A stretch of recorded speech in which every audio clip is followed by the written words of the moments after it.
Yo, what's poppin'? It's your boy Nandra here. Welcome to another video. So as you can see, I'm playing a little bit of Dshift, and I already know some of you guys are gonna be like going boo, boo, but like, in order to understand or I guess like show you guys how to play against it, I'm gonna show you guys what I'm doing with it.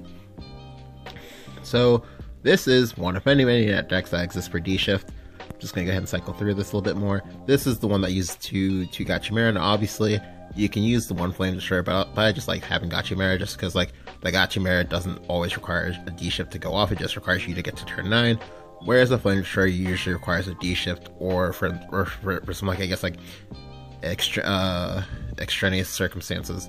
Anyway, so going on to this game is going to be showing you guys what not to do. So for this game, my opponent very easily could have won, because I literally passed I think it's like 3 turns in a row or something like that. Yeah, well, like I mean like hard passes. There's no like like fainting or anything like that, because this is like unranked. I'm trying to do a quest.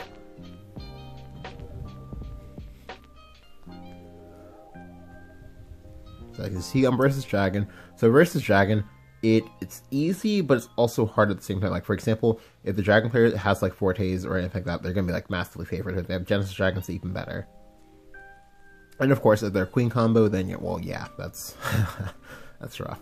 So here, I get double Dshift and Chimera. So this is actually a very good hand, because if I can of course get the spell boost I need, then I already technically have 18 damage in hand. I'm gonna go ahead and hold on to the Angelic Snipe because I might need it, because he might be PDK.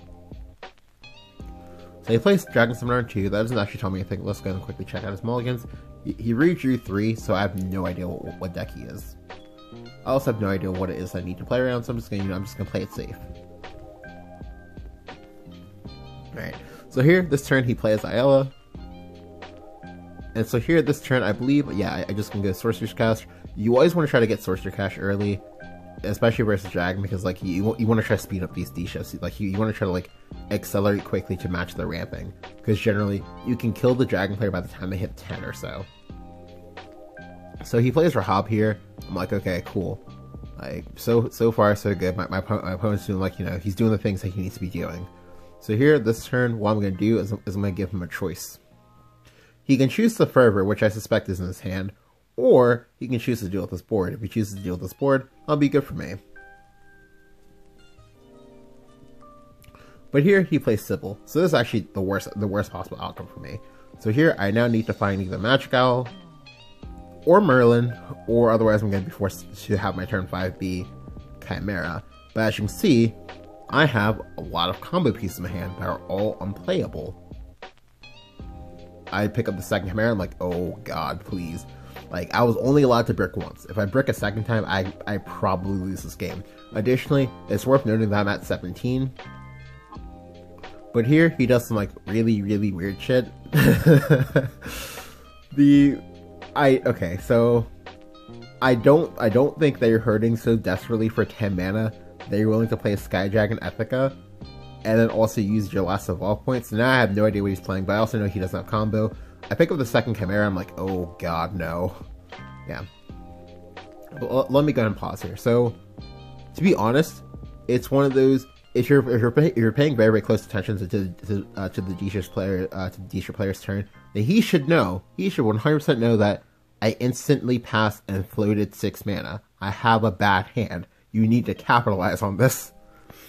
But instead, he does some like weird stuff. Like he goes 2-drop, 3-drop into Oracle.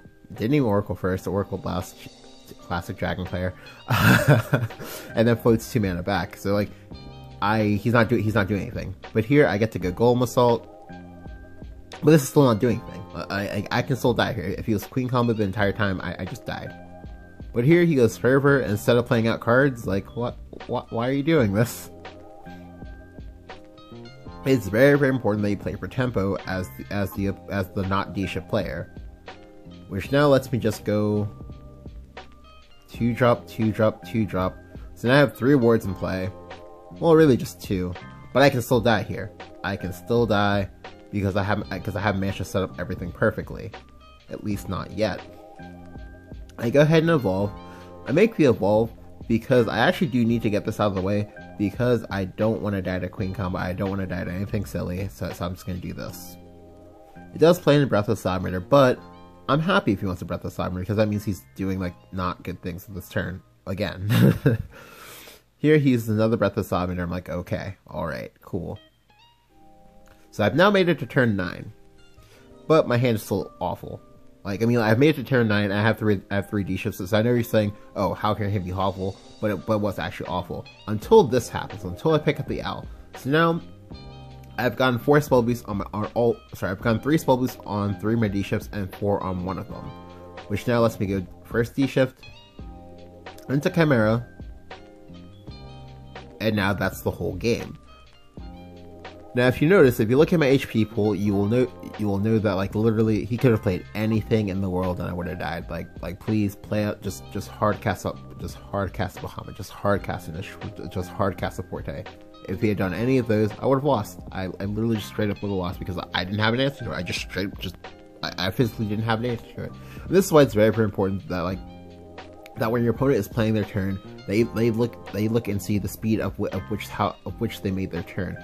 This way you can kind of like find out, like, you can kind of like figure out, like, certain, like, information such as, oh, well, how good is the strength of his hand? Is he top decking? Is he fully bricked? I cannot trust enough. I just instantly passed. Like, I didn't mind game or anything like that. No, I just instantly passed. Like, floating 6 mana is actually a very, very big deal. Like, I floated 6 mana, didn't do anything, just straight up just passed. Like, that's pretty much just, like, you know, that's suicide. But my opponent just kind of threw the game back in my favor. Like, basically just said, okay, well, you know, I don't need this win. Here you go. Here's a handicap. And I'm able to punish him for it. It wasn't immediate, obviously, but it did eventually happen.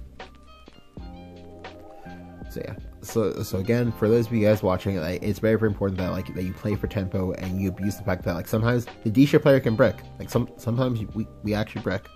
But yeah, if you enjoyed the video, go and leave a like, go and hit the subscribe button. Let me know what you think about Dshift in the current metagame. Do you like it? Do you hate it? Do you love it? Thank you guys for watching. I'll catch you guys next time.